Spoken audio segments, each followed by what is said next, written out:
Assalamualaikum warahmatullahi wabarakatuh. Kembali lagi kawan di Legenda Catur Dunia.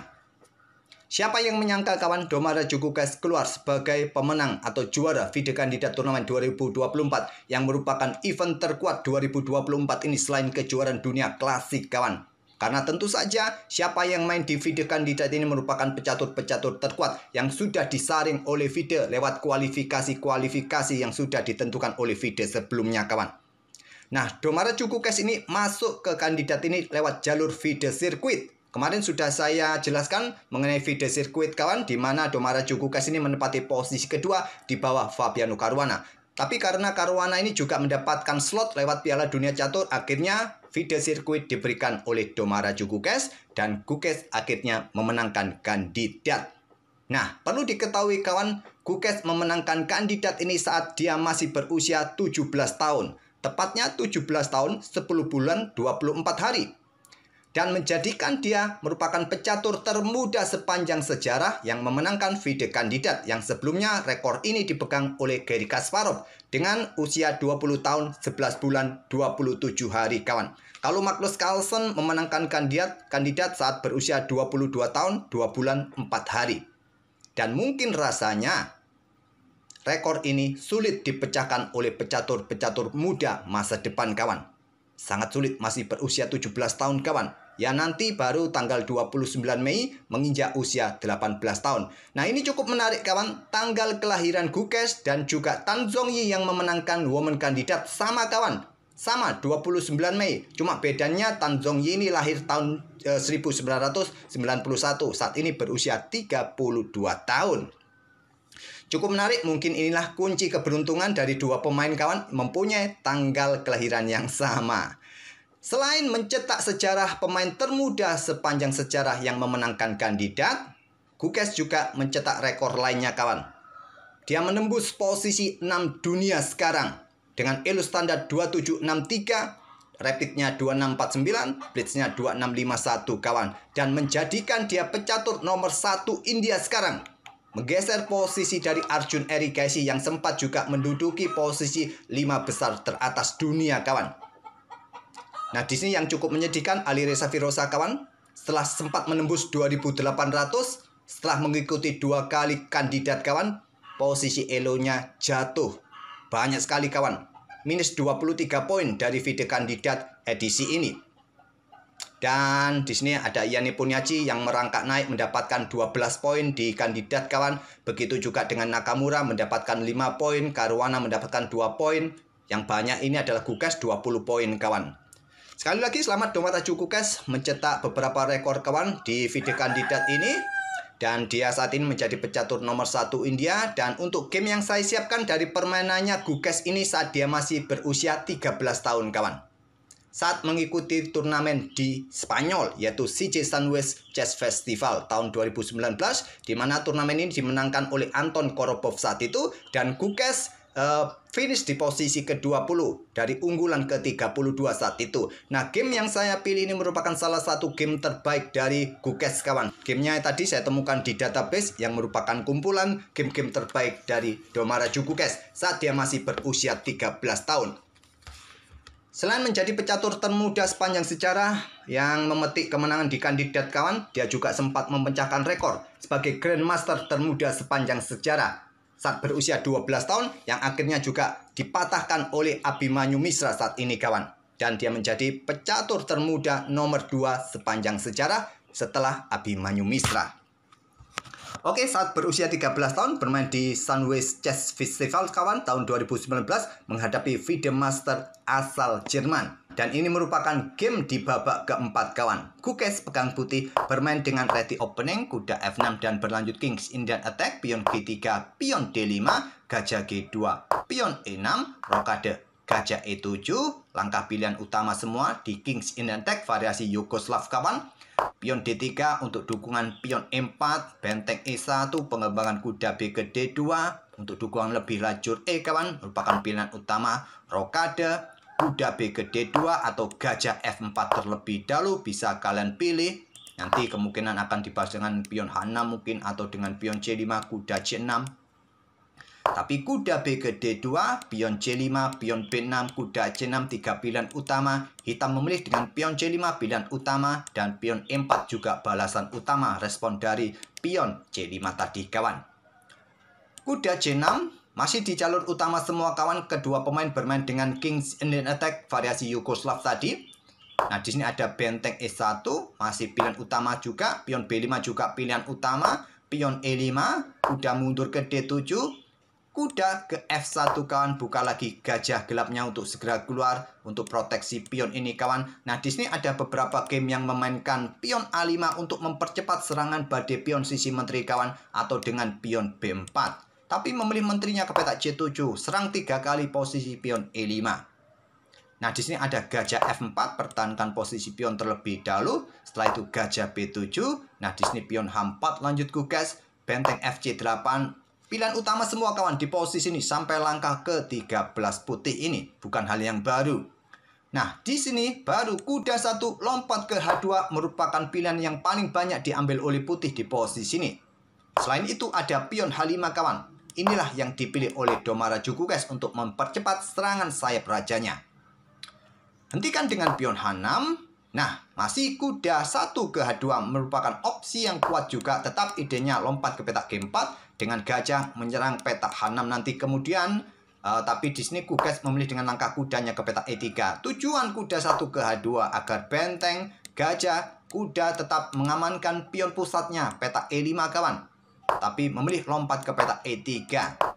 Memang terlihat blokade jalur benteng melindungi pion, tapi pion pengorbanan ini merupakan pion racun. Memilih menteri mundur ke petak D8.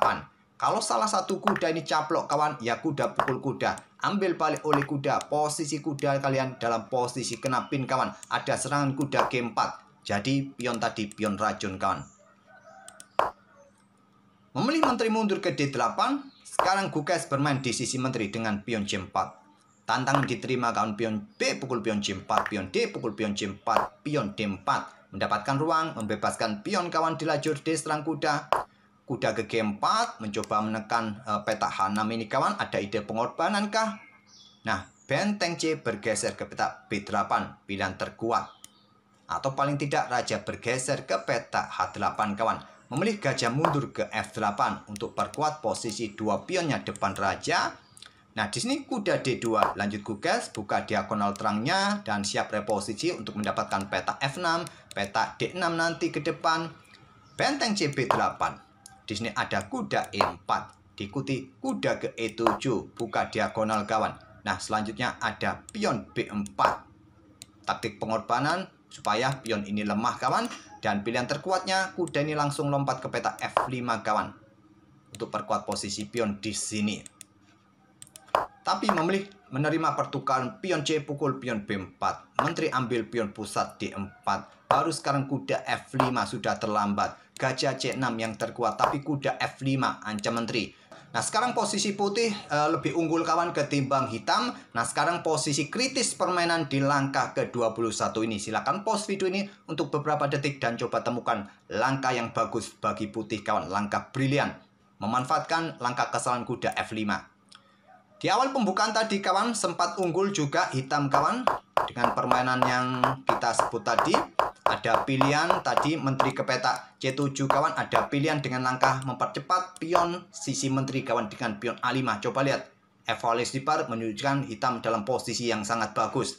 Tapi tadi menteri C7 dan beberapa langkah berikutnya tadi Gugas membongkar sisi menteri dengan pion C4. Kemudian hitam melakukan kesalahan dengan manuver kudanya yang terlambat tadi kawan, kuda F5.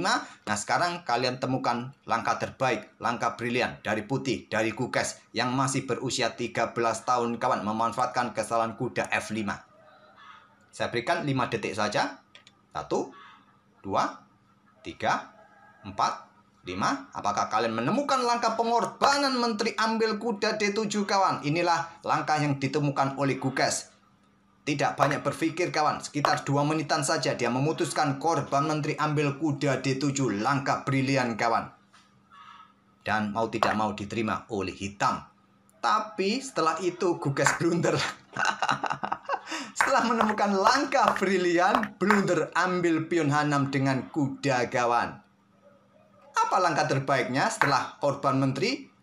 Ya, langkah terbaiknya salah satu kuda ini lompat ke petak F6 kawan, bukan ambil pion.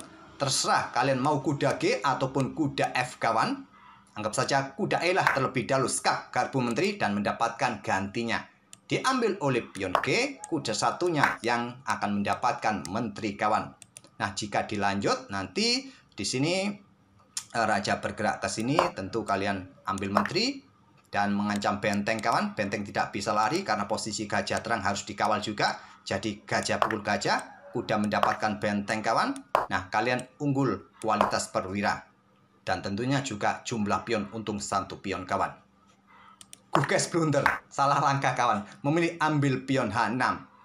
Nah, hitam juga salah langkah. Dia ambil balik menggunakan pion. Yang terbaik menggunakan kuda untuk memanfaatkan blunder putih. Nah, jika gajah pukul gajah, jangan ambil kawan. Karena skak garpuan menteri juga jatuh. Biarkan saja. Kalian serang kuda ini. Jadi ada double attack. Kalau end pasen kawan, di sini ya kalian bisa melanjutkan gajah ambil kuda E4 ataupun juga pion ambil gajah H6 kawan. Dan kalian masih mempunyai menteri. Tapi sayangnya hitam juga salah langkah. Padahal kontrol waktunya jika kita lihat masih mempunyai 47 menit kawan. Mungkin dia langsung saja otomatis tidak berpikir ambil kuda putih menggunakan pion G. Nah, tidak ada yang menjaga peta F6.